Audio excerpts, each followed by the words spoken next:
Aquí comienza Entendiendo los Tiempos. Con ustedes, su anfitrión, Eduardo Saladín. El populismo político es una corriente de práctica política que ha ido en crecimiento en toda Latinoamérica, provocando pobreza, debilidad en las instituciones e iglesias que se alían con las élites gobernantes. Pero, ¿qué es el populismo político? ¿Cómo se ha desarrollado? ¿Qué dice la Biblia con respecto a esto? Todas estas preguntas y muchas más estaremos contestando en su programa de hoy y tenemos como invitado a nuestro hermano y amigo, el arquitecto Luis Sena Carrasco. Bienvenido, Luis. Gracias, gracias. Es bueno tenerte nuevamente en el programa. Es un placer para mí estar aquí con ustedes. Luis, ¿qué es el populismo político?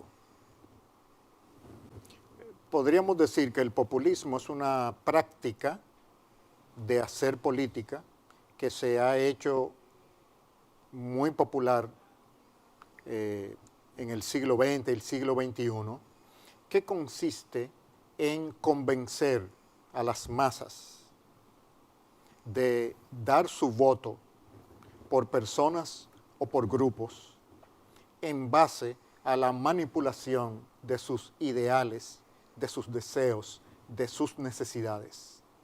Los líderes populistas ofrecen la satisfacción de las necesidades de las masas a cambio de que le den el poder, y una vez en el poder actúan de una manera completamente diferente a los intereses de esa masa.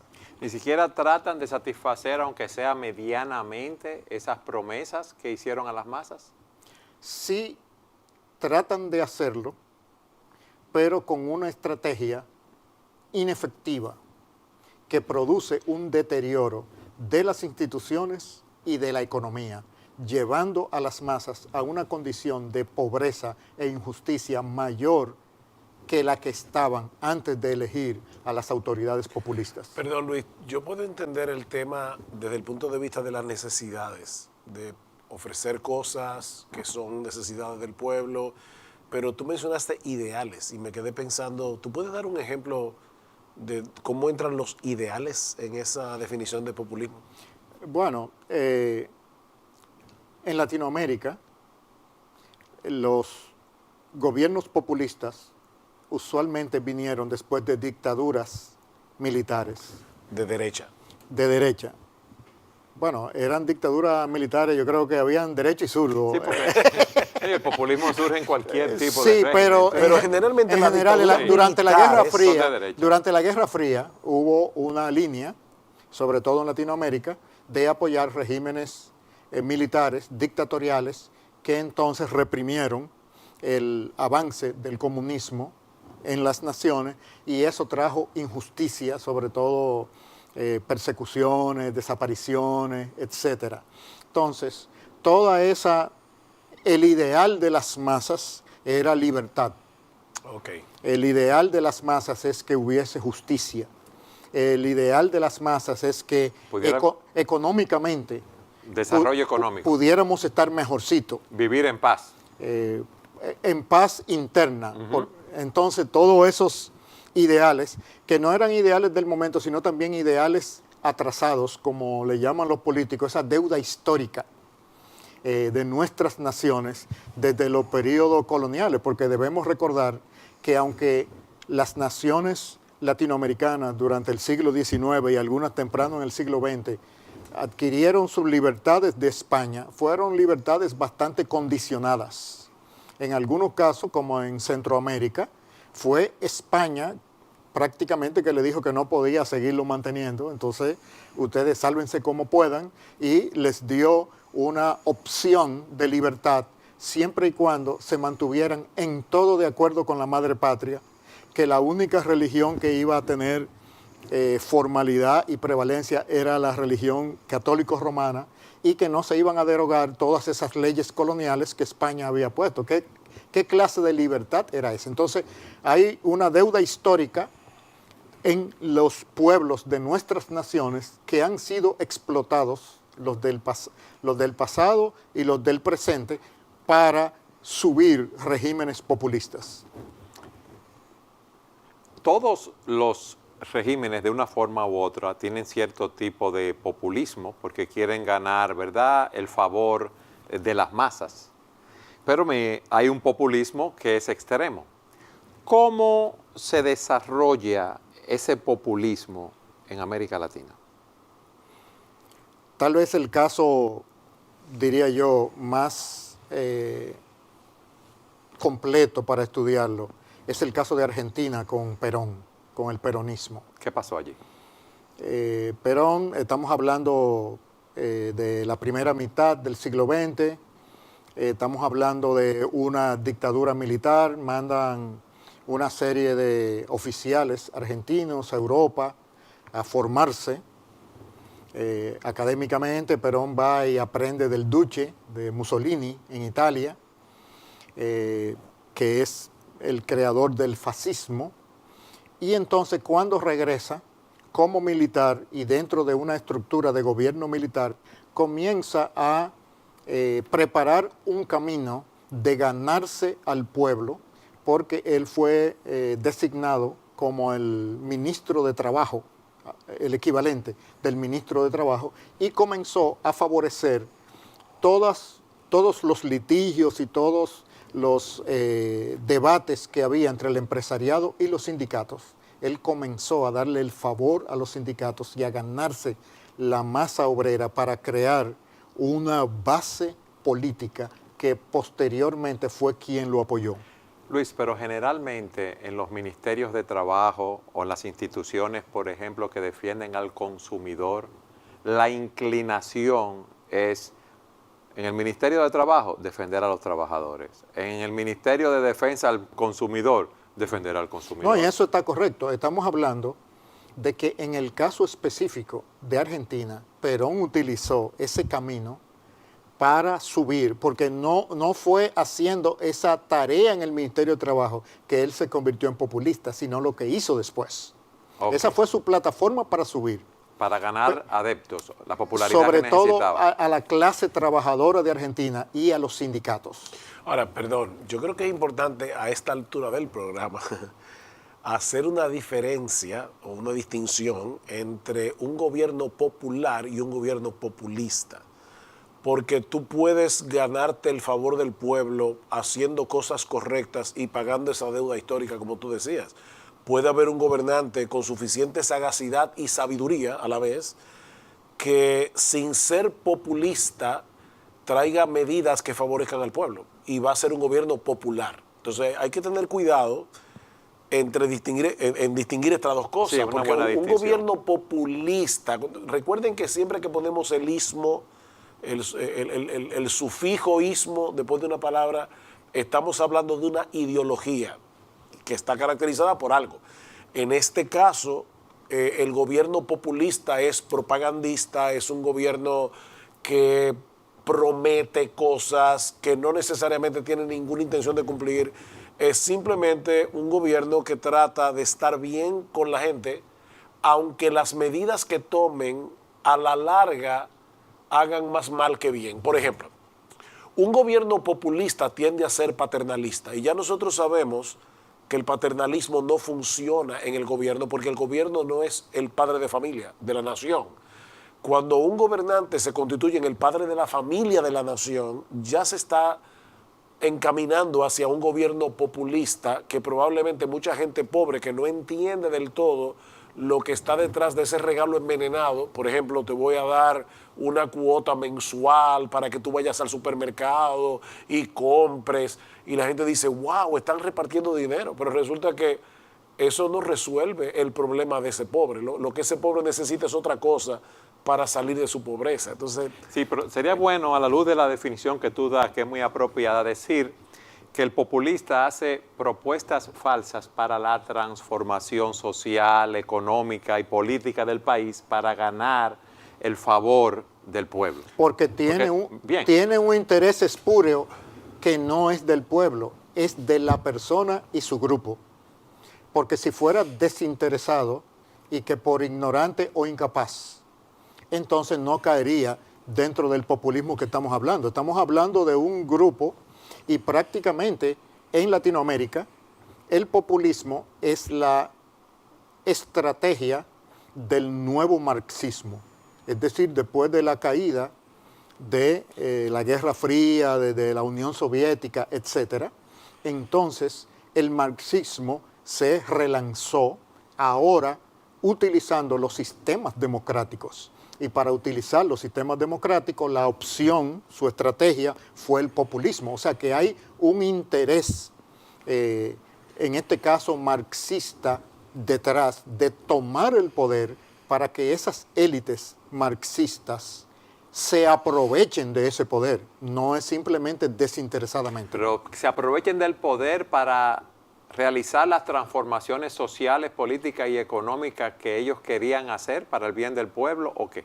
No, de sus acólitos, como suelen decir los políticos, de su grupo.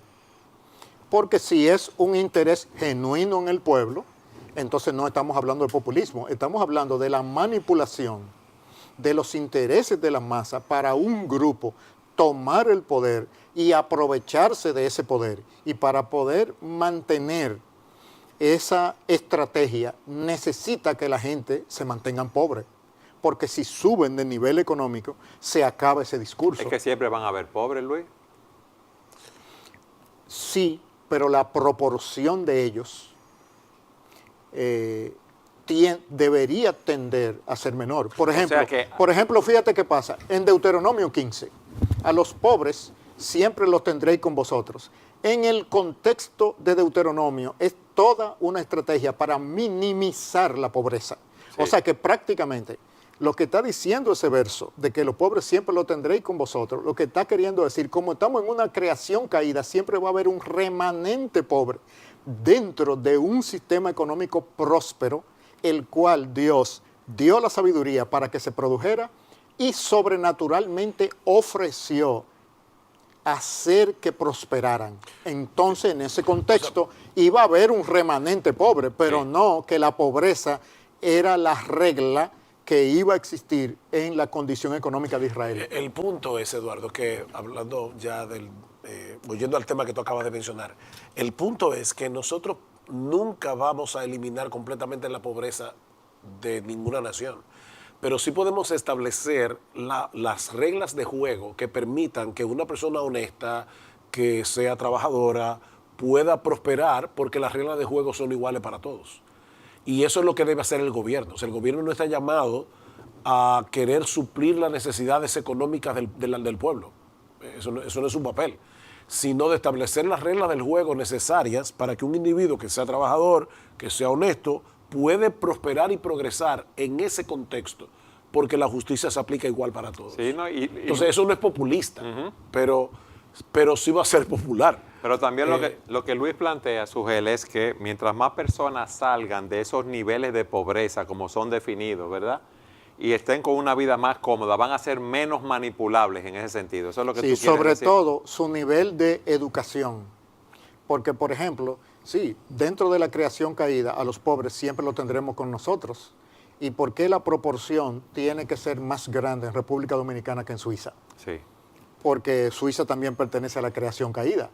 Entonces, si todos somos pecadores, ¿por qué todos no estamos iguales? ¿Por qué? Porque Dios ha creado estructuras de sabiduría que cuando los humanos las siguen, les permite prosperar en los aspectos temporales y minimizar esas consecuencias de la creación en su estado caído. Entonces, lo que tú planteas, que esos líderes populistas lo que hacen es manipular a las masas, pero no las sacan de su pobreza. Ni nunca fue su intención, porque precisamente por el resultado, por los resultados obtenidos de los gobiernos populistas en Latinoamérica, nosotros vemos que en realidad sus medidas económicas, sobre todo, son medidas que tienden a aumentar la pobreza, aunque en el momento presente, por ejemplo, con ese énfasis en el consumo y en proveer una liquidez para que la gente consuma más, la gente se siente bien en el momento, pero es a costa de altos niveles de inflación o altos niveles de endeudamiento de la nación. O sea que en el largo plazo se está haciendo a la nación más pobre. O sea, tú lo que dices, Luis, entonces es que ellos crean un ambiente artificial, vamos a decirlo, de una prosperidad económica que es artificial, que ahora no la vamos a pagar, pero se va a pagar después. Exactamente, que trae consecuencias. Y algo importante, si el nivel socioeconómico de la población aumenta, se cae la influencia del populismo. Entonces, necesariamente ellos tienen que mantener a la gente en dependencia y en pobreza, y eso sobre todo a través del sistema educativo, educando a la gente para que se mantengan pobres. Luis, eso es una afirmación un poco cruda, ¿eso es? Pero son las realidades de nuestras naciones. Sí. Son las realidades que hemos vivido. Nosotros comenzamos hablando de Perón. Perón es del 1945 y Argentina es un buen ejemplo porque a principios del siglo XX, Argentina, algunos dicen que era el país más desarrollado del mundo. A principios del siglo A principios del siglo XX, y algunos dicen que estaba entre los 5. Francia, Italia y muchos países europeos le debían dinero a la Argentina.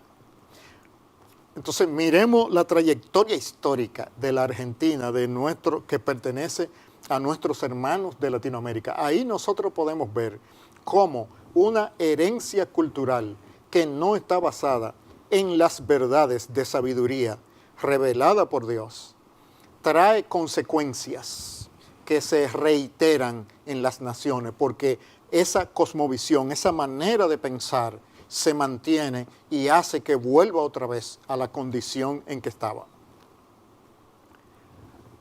Por lo que tú planteas, parece como una situación difícil. Tenemos muchos años en Latinoamérica en esa situación y muchos otros países. Es que no hay una solución, pero esas soluciones a mí me gustaría que tú nos las plantearas en nuestro próximo segmento. Siga con nosotros en su programa Entendiendo los Tiempos.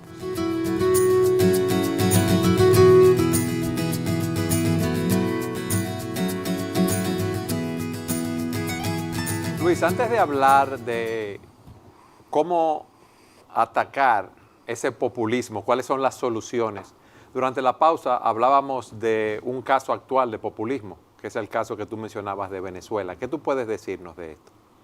Bueno, Venezuela es un buen ejemplo donde los gobiernos inefectivos y corruptos condujeron a que las masas se hartaran de las estructuras democráticas y de los partidos y surgiera un líder carismático con un discurso y con una práctica populista que ya nosotros vemos hasta dónde lleva un populismo llevado con todos sus detalles. Un país próspero y con capacidades productivas muy altas, sobre todo en el petróleo, prácticamente destruido. Una gran cantidad de la población emigrando. Algunos dicen que casi una quinta parte de la población y aún una proporción más grande ya han emigrado a otros países de la región.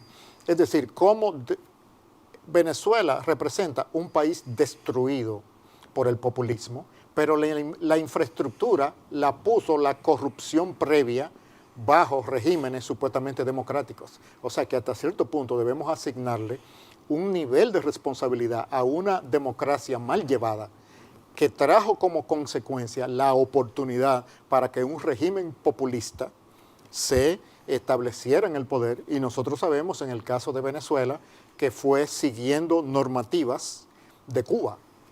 Es decir, esa alianza entre Venezuela y Cuba fue lo que estableció la plataforma para el chavismo y luego ya el dominio, ¿verdad?, el gobierno de Maduro. La mayoría de los gobiernos en América Latina son populistas, lo que nos dice a nosotros que esos políticos, para alcanzar el poder, ese es el discurso que tienen. Entonces, nadie va a llegar al poder o no se le va a hacer fácil si no tiene ese discurso, porque las masas son las que dan su voto para elegir un gobernante. ¿Qué es lo contrario a ese populismo? El concepto de la república, El concepto de la república. Sí. ¿Qué es eso, Luis? Es una práctica política que organiza la sociedad sobre la base de poderes de las bases con representación en los poderes del Estado, en los poderes legislativos, un poder judicial fuerte, un poder ejecutivo que hace contrapeso al poder judicial y al poder legislativo y que se organizan en base a una constitución. Esa estructura de una república constitucional es el mejor ejemplo histórico que los humanos han desarrollado para balancear todos los defectos de la creación caída en su expresión política. Luis, pero lo que vemos en nuestro medio es que los líderes políticos tan pronto llegan al poder tratan de gobernar, de dominar los otros poderes para ellos poder gobernar. ¿Y entonces? Ciertamente, porque le pueden sacar esa ventaja a una nación ignorante y con como decimos en la calle, con hambre atrasada, que son susceptibles del populismo. Por eso es que no se educan a las masas apropiadamente según los principios de sabiduría que Dios ha revelado para que las masas no puedan detectar esas realidades. Entonces, eso quiere decir que los sistemas de educación pública en nuestras naciones están diseñados para producir el tipo de ciudadano que apoye al populismo. ¿Y entonces qué vamos a hacer, Luis? Entonces, nosotros debemos tomar la historia como ejemplo y en las naciones donde esos fenómenos no se han dado y se han superado, ¿cómo lo han hecho? ¿Y cómo lo han hecho? A través de los principios de sabiduría, aplicando los principios de sabiduría que Dios ha revelado en su palabra, porque esos principios no solamente son para las realidades eternas, sino también para las realidades temporales. Y el principal ingrediente de la sabiduría bíblica es que Dios ha hecho a cada persona como un individuo con una libertad en su conciencia y con compromisos relacionales colectivos, es decir, individuos pero integrados en sistemas sociales.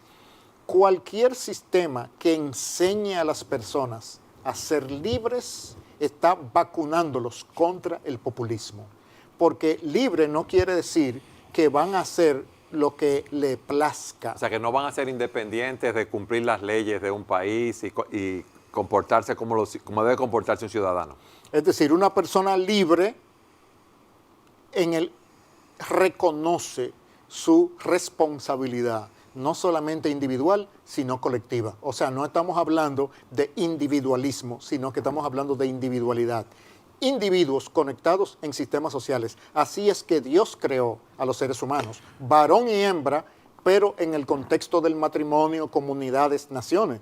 Cada individuo con su propia identidad, pero conectado en sistemas sociales hacia los cuales es responsable. Teniendo en cuenta no solamente la división de poderes de la que tú hablaste hace un momento, sino la división de lo que Abraham Kuyper llamaba las esferas. O sea, tú tienes la familia, es una esfera, tú tienes el gobierno, es otra esfera, la iglesia es otra esfera, y cada esfera debe funcionar para el bien común. Por ejemplo, el Estado no debe regular lo que pasa en la iglesia. No puede haber una iglesia estatal, primero porque la Biblia evidentemente no promueve una religión estatal en el Nuevo Pacto. Pero aparte de eso, porque eso no funciona, ya el Estado se está metiendo en una cosa que no es de su incumbencia. Lo que yo predico, no predico en la iglesia, eso no es de la incumbencia del Estado. A menos que un pastor sea un ladrón, a menos que viole leyes que son del Estado. Pero de la misma manera, un pastor no puede meterse en aspectos que son de la familia, más allá del límite que Dios le ha impuesto. Yo puedo enseñar a un padre de familia a ser un buen padre, cuáles son los principios bíblicos para educar a sus hijos, cuáles son los principios bíblicos para que un matrimonio funcione. Ahora, cuando ese padre, para poner un ejemplo tonto, va a comprar un carro, yo no puedo darle la orden de que no puede ser un Toyota, tiene que ser un Nissan. Un Nissan. O sea, yo no tengo ese derecho. Yo puedo, de hecho, darle un consejo a un hermano de la iglesia y decirle, mira, yo creo que a ti no te conviene por la economía que tú tienes meterte en esto, meterte en aquello. Pero es un consejo. Entonces, no es solamente que los poderes del Estado deben funcionar independientes, es que las esferas deben respetarse y trabajar juntas para el bien común. Sí, pero eso no es lo que vemos ahora, ¿verdad? Porque el Estado quiere influenciar en la educación de los hijos en diferentes áreas. Ese es un buen porque la ejemplo. población se lo permite, porque la población no sabe que la soberanía sobre la esfera civil, Dios se la ha dado a los ciudadanos, no a los líderes. Entonces, como A los los líderes líderes políticos. no han enseñado eso, bueno, los líderes en todas las esferas, porque las esferas que enseñan a las personas a ser libres es la familia, la iglesia, la escuela. Si no lo hace, entonces deja a las personas vulnerables de los apetitos de poder de ciertos grupos dentro de la sociedad. Entonces, fíjate cómo los principios de sabiduría de las escrituras que llevan a las personas a ser libres tienen que ser introducidos en la psiquis de las personas a nivel de la familia, a nivel de la iglesia, a nivel de la escuela. Porque eso es lo que prepara poblaciones que pueden vivir responsablemente como personas libres y por lo tanto previene caer víctimas de los discursos populistas. ¿Qué más debemos hacer? Bueno, entonces estamos diciendo, eso que Sugel dijo es muy importante, reconocer que en el diseño de Dios básicamente hay tres esferas que su esquema de autoridad es específico y diferente. La familia, la iglesia, la sociedad civil. Dentro de la sociedad civil tenemos el gobierno del Estado. Entonces, es importante saber que de acuerdo a la cosmovisión bíblica, el Estado existe por razón del pecado y de la caída. ¿Cómo así? El gobierno de una nación es un remedio mecánico, decía Kuyper, por razón de la condición caída de los seres humanos en la sociedad.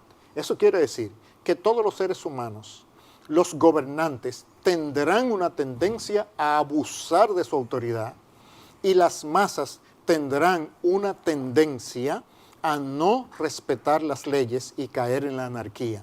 Entonces, para que haya balance y equilibrio en la sociedad y Dios pueda cumplir sus propósitos, Él ha designado que exista el gobierno civil y le ha dado las prerrogativas que nosotros vemos en la Escritura que le ha dado. Pero en esencia es un remedio temporal frente a la condición caída de la humanidad. De modo que en la creación restaurada no habrá gobierno civil, sino que será una teocracia. Es un remedio temporal. Entonces, como creyentes, nosotros debemos saber que el Estado existe dentro de una condición caída de la sociedad y que por lo tanto hay que tener mecanismos, válvulas de seguridad para que no extralimite ese poder que Dios le ha dado y que es importante porque es el poder de la espada. Eso quiere decir que es la esfera de autoridad más peligrosa que hay en una sociedad y por lo tanto hay que tener mucho cuidado quienes lleguen a detentar ese poder. Entonces, transmitiéndole a las masas esa claridad que Dios revela en la Biblia, se produce un entendimiento que les permite tomar decisiones sabias, en el caso de una democracia, en el momento de las elecciones. Luis, pero... Perdón, sí. en ese sentido, siempre será mejor un mal gobierno que la anarquía. Y eso lo vemos claramente a través de la historia. Un no gobierno es peor que tener un mal gobierno. Pero, perdón, Luis, te interrumpí. Esos líderes llegan al poder porque ofrecen muchas cosas y el pueblo se convence de que ellos van a solucionar sus problemas. Llegan al poder y entonces no hacen lo que han ofrecido. ¿Cómo nos vamos a vacunar contra eso? Ahí, Evaluando los programas de los líderes, porque como decimos nosotros, el papel lo aguanta todo. Y los que están en su campaña política te presentan un programa de gobierno que es algo maravilloso. hay problemas que no se resuelven. ¿Cómo cuáles? Como X más Y más 2 igual a 0, una ecuación de primer grado con dos incógnitas, no tiene solución dentro del rango de los números reales. ¿Qué quiere decir eso?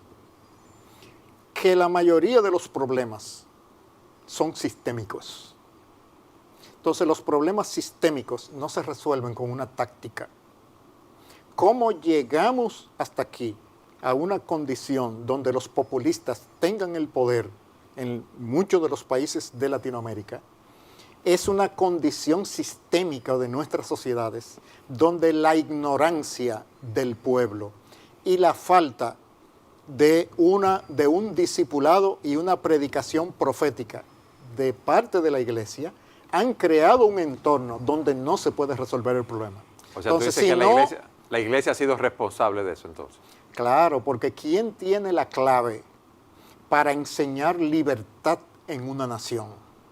La palabra de Dios. ¿Y quién maneja y tiene el encargo de que la palabra de Dios sea comunicada primero en el contexto de la iglesia y los miembros de la iglesia a sus vecinos? Es la iglesia de Jesucristo, columna y baluarte de la verdad. Entonces, esa libertad que las naciones necesitan para prosperar, para desarrollarse y para educarse, es sobre la base de los principios de las Escrituras. Fuera de los principios de las Escrituras no hay solución, no hay solución. Y manejando mal los principios de la Escritura también causan problemas. Entonces, hasta donde hemos llegado, no se resuelve con una solución de microondas, que rápidamente, en 3 minutos, se va a cocinar la comida. Tú puedes definir para las personas que nos están escuchando lo que es una predicación profética, porque alguna persona puede decir, ¿qué es lo que está diciendo? Que tiene que haber gente que prediga en el futuro. No. Lo que está diciendo, lo que queremos decir en ese sentido es interpretar los tiempos que se están viviendo a la luz de la palabra de Dios y comunicarlo para que las personas en general, no solamente los miembros de la iglesia, sino toda la sociedad sepa lo que Dios piensa de lo que está pasando. Eso es lo que tratamos de hacer en este programa, entendiendo los tiempos. Exacto. Debería ser un patrón de las iglesias hacer eso. En las que no lo quieran hacer durante el culto público, entonces tener grupos de estudio, etc. Pero la idea de comunicar la verdad de Dios, que transforma a las personas adentro en personas autogobernadas y comprometidas con Dios y con su nación. Ese proceso es el discipulado bíblico.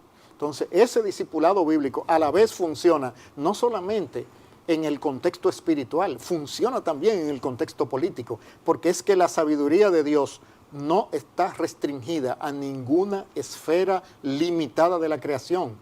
Tiene un efecto 360 grados. O sea que las mismas verdades que transforman a las personas espiritualmente son las verdades que son útiles para el desarrollo político de las naciones. Y cuando decimos desarrollo político, estamos hablando de las naciones formadas por ciudadanos responsables que administran esa condición de libertad delante de Dios, escogiendo autoridades apropiadas según la misma sabiduría que Dios da para esa esfera del gobierno civil. Entonces, ¿quién administra o debe administrar la efectividad del gobierno civil? El pueblo, las masas.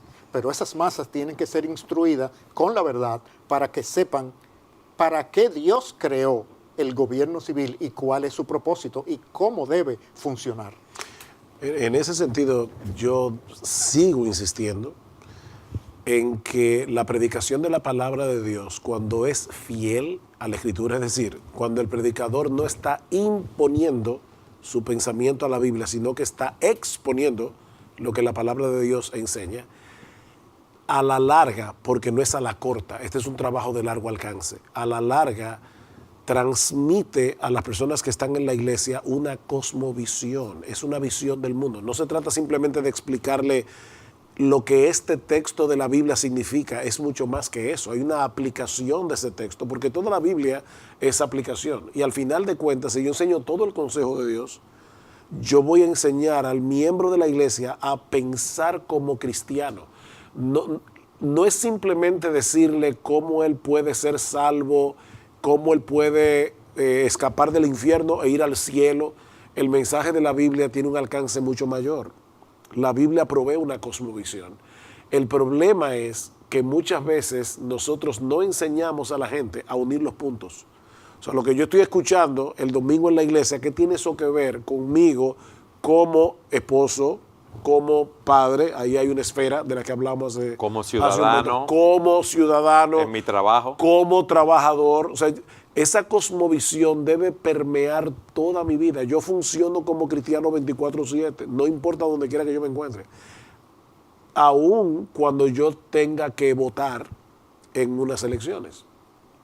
Y en ese sentido damos gracias al Señor de que vivimos en una democracia. Siempre recuerdo lo que decía Winston Churchill después de la Segunda Guerra Mundial. Él decía, la democracia es el peor sistema de gobierno que existe, con la excepción de unos cuantos que se han probado de vez en cuando.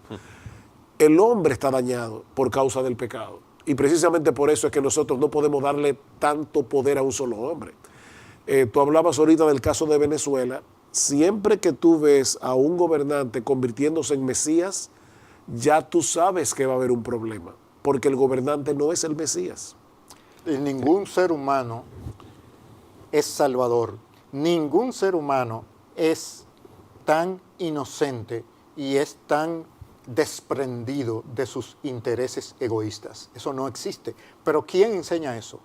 La Biblia, la doctrina de la depravación total, la doctrina del pecado remanente. Entonces, una persona instruida con la sabiduría de la Biblia no le cree a carne y sangre, reconoce los límites de carne y sangre. No importa que esa persona sea un erudito o esa persona sea una persona de humilde condición. ¿Qué fue lo que provocó la división de poderes, por ejemplo, en la Suiza post-reforma?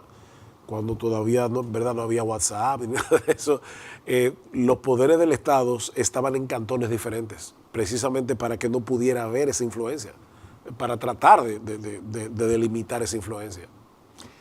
Alguien que está mirando el programa puede decir, bueno, eso es una tarea muy ardua, eso no lo vamos a ver por ahora. Tú sabes que una utopía no es algo irrealizable, sino algo que se realiza en el tiempo, porque antes ir a la luna era algo imposible y el hombre fue a la luna. Entonces muchos dirán, viendo lo que ocurre en nuestros países, viendo que aún a la luz de lo que tú dices, los mismos cristianos escogen a los gobernantes por conveniencias económicas o por las relaciones o por cómo lo van a mejorar, esto no tiene solución. Y yo quiero que tú nos sigas abundando sobre esto en nuestro próximo segmento. Siga con nosotros en su programa Entendiendo los Tiempos.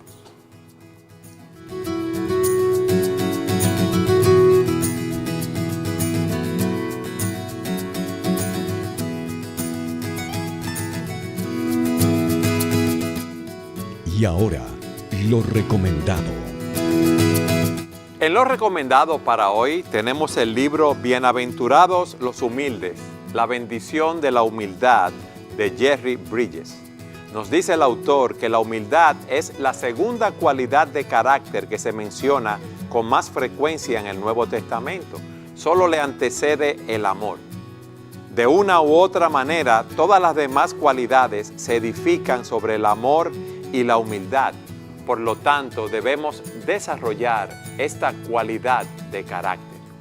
Bienaventurados los humildes, la bendición de la humildad, por Jerry Bridges.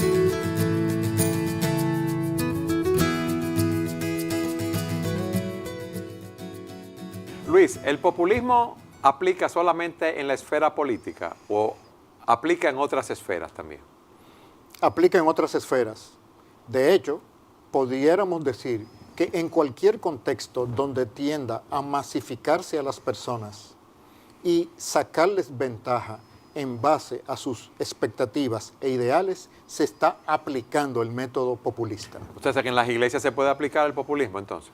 Claro, cualquier práctica de iglesia que tienda a masificar a las personas y en base a expectativas, en base a sus necesidades, se las movilice, no hacia la palabra de Dios, sino hacia programas e intereses de sus líderes está utilizando un método populista. Sujel, ¿qué tú tienes que decir a eso? Nosotros hablábamos en un segmento anterior acerca de la predicación de la palabra. Una de las características que tiene la buena predicación es que pone a la gente a pensar.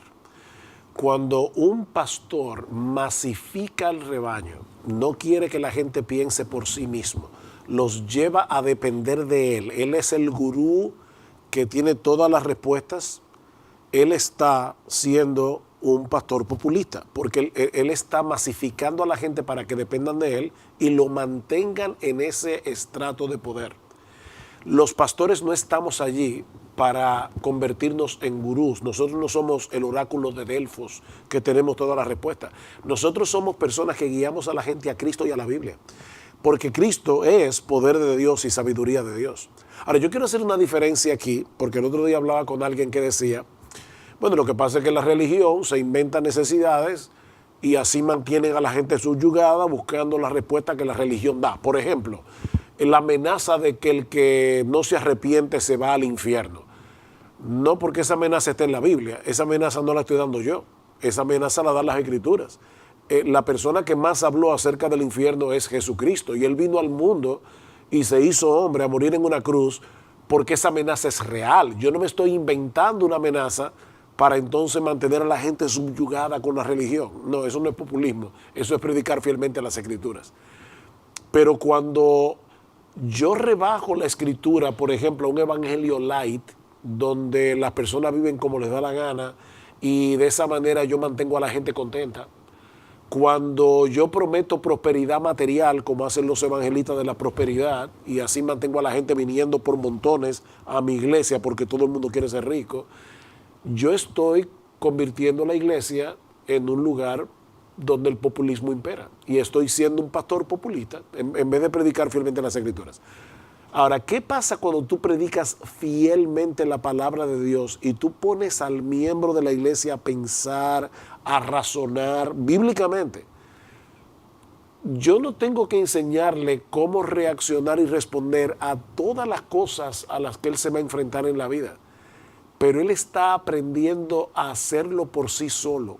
Y aunque yo no predique necesariamente qué tú harías si te encontraras de repente en esta situación, porque yo no puedo desde el púlpito resolver todos los problemas que se le puede presentar a un individuo, yo le estoy enseñando a aplicar los principios universales y generales de la palabra de Dios para que él los aplique a situaciones puntuales y particulares en su vida, incluyendo por quién van a votar el año que viene, que por cierto en República Dominicana es un año electoral. O sea, ¿cómo escoger un candidato no por mi conveniencia personal, sino a la luz de los principios o bíblicos? Porque mi familia toda la vida ha sido del partido tal o cual, y cómo yo voy a traicionar a papá, que era... O sea, ahora, eso todavía impera en República Dominicana, y me imagino que debe imperar en otros países de América Latina por igual. La gente vota por colores, no por valores. Ahora, yo añadiría a eso de que la predicación debe también dar ejemplos de aplicación, ejemplos no exhaustivos, pero suficientes para que la gente pueda hacer la conexión entre los principios y la aplicación en los sistemas sociales. Por eso vemos en las predicaciones de los predicadores puritanos que ellos decían, luego de hacer la exégesis y explicación, aplicación en el contexto de la familia. Ellos ponían usos. Usos en el contexto de los negocios, usos en la política, uso para ayudar a la congregación a aplicar esas verdades en contextos específicos, porque al final la escritura es para ser vivida, para crear un entorno donde el señorío de Jesucristo se manifieste. Y se va a manifestar en la vida de las personas, en sus palabras, en sus acciones, en sus obras. Si yo no recuerdo mal, hace muchos años nosotros dimos en nuestra iglesia una serie de sermones sobre teología del trabajo. Y de hecho estaba basado en un libro escrito por un puritano. Y yo recuerdo, si no recuerdo mal, que personas se acercaban a mí y me decían, wow, yo no sabía que la Biblia tenía tantos principios acerca del trabajo. Y ahí vuelvo otra vez al punto. La Biblia no te dice simplemente, mira, tú eres pecador, Cristo murió por ti, si tú crees en Él y te arrepientes, vas al cielo. Porque si eso fuera todo, la Biblia tuviera un solo capítulo. pero la Biblia tiene 66 libros y está lleno de enseñanzas. De hecho, el mismo Evangelio es un diamante multiforme que nosotros estamos descubriendo, porque el Evangelio tiene que ver absolutamente con todo esto. Entonces yo debo predicar fielmente la palabra de Dios, teniendo a Cristo como centro y aplicando apropiadamente las Escrituras, porque la Biblia no solamente enseña doctrina, es como decía Luis ahora. De hecho, nosotros mismos en nuestro hablar, cada vez que hablamos queremos lograr un cambio, casi siempre. Una mamá dice, la comida está en la mesa. Ok, esa frase, ¿qué significa? ¿Ella quiere dar la información de que ya los platos están allí? ¿O ella está diciendo, vengan a comer? Hay una aplicación, o el padre que dice al hijo, hay una toalla mojada en el piso, y el hijo saca la cabeza y dice, sí, padre, hay una toalla mojada en el piso. ¿La vaya a recoger? El papá no va a decir, qué bien, mira, por lo menos yo estamos de acuerdo en el hecho de que hay una toalla mojada en el piso. Lo que le está diciendo, ve y recógela. La Biblia es igual. La palabra de Dios tiene un montón de enseñanzas con respecto a un montón de cosas. Incluyendo entonces la práctica política. Quiere decir que la salud política de una nación reside en la aplicación de los principios de sabiduría de la Biblia aplicados a la esfera política apropiadamente. Y eso es mayormente responsabilidad de la ciudadanía, porque es la ciudadanía en los sistemas democráticos quien tiene la responsabilidad delante de Dios de la efectividad y calidad de sus gobernantes. Ahora, llevar adelante esa labor de concientizar a la ciudadanía con los principios de la palabra de Dios es una labor ardua. Generalmente en los gobiernos populistas, hasta todos los medios de comunicación están controlados por esos líderes y toda la información que llega, o la mayor parte de la información, está conforme a lo que ellos quieren hacer. Alguien dirá, Luis, esto es una labor dura en las iglesias predicando el Evangelio, cuando las mismas iglesias están, una gran parte de la población no va a las iglesias, y hay muchas iglesias donde no se está predicando la palabra de Dios. ¿Y entonces, Luis? Bueno, debemos recordar de que nosotros vivimos en un universo sobrenatural abierto a la intervención de la soberanía de Dios. Entonces, Dios puede hacer una transformación en una nación con una persona o con un grupo de personas. No está determinado con cuántos. Entonces, lo que se necesitan son personas que decidan personalmente ser seguidores de Jesucristo no importa el precio que tengan que aplicar pagar. su señorío en todas las esferas de su vida. No importa cuántos sean. La iglesia empezó como un puñado de personas de extracción judía penetrando un imperio, tal vez uno de los imperios más grandes y más poderosos que ha tenido la historia de la humanidad. Y en pocos años, muchas prácticas paganas y corruptas del imperio romano fueron desapareciendo, no por legislaciones de los gobernantes, sino porque los cristianos se oponían a ellas y no podían hacerlo públicamente porque eran minoría perseguida, sino que con su ejemplo y con su nivel de influencia de palabra y de acción fueron contagiando aún a los no creyentes por la efectividad y sabiduría de sus prácticas, no porque eran cristianas, porque eran más efectivas y más reales. La práctica del matrimonio cristiano, la práctica de la misericordia y la compasión. La población en general entendió que eso era más efectivo que lo que los paganos hacían. No era porque era cristiano, es que es más efectivo. Entonces, las enseñanzas de las Escrituras sobre cómo nosotros trabajar nuestros asuntos políticos es más efectiva que cualquier otra enseñanza al respecto. Entonces, ¿qué es lo que debemos hacer? Comunicarla. ¿Cuántos debemos ser para traer un cambio profundo? Eso no está definido, eso lo define Dios. Pero Dios puede hacer una diferencia con una persona.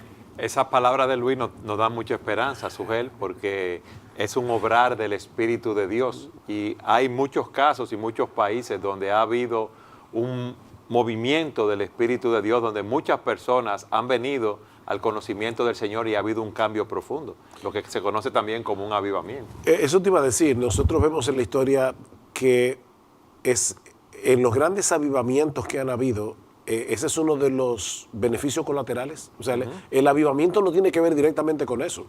Nosotros los cristianos no estamos aquí para hacer cambios políticos, estamos aquí para predicar el Evangelio. El punto es que cuando el Evangelio permea la vida de un individuo y su ejemplo, y poco a poco va permeando la familia, la nación, entonces comienzan cambios que tienen que ver con la política, tienen que ver con la economía, tienen que ver con muchísimas cosas. El Evangelio en ese sentido es poderoso para traer cambios significativos. Yo no sé qué tiempo nos queda todavía de programa. Estamos bien. Pero estaba pensando, en todo el programa estaba pensando en Platón. Platón era un acérrimo enemigo de la democracia.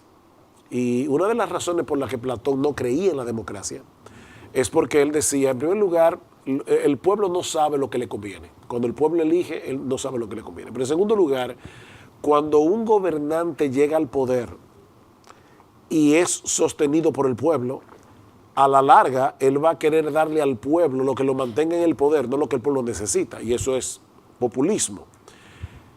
Pero yo pensaba en Platón y decía, sí, pero Platón no tomó en cuenta un factor, porque él, a la larga, la solución que Platón provee tampoco es una solución, que era el gobierno de los filósofos, como si la gente intelectual no tuviera problemas.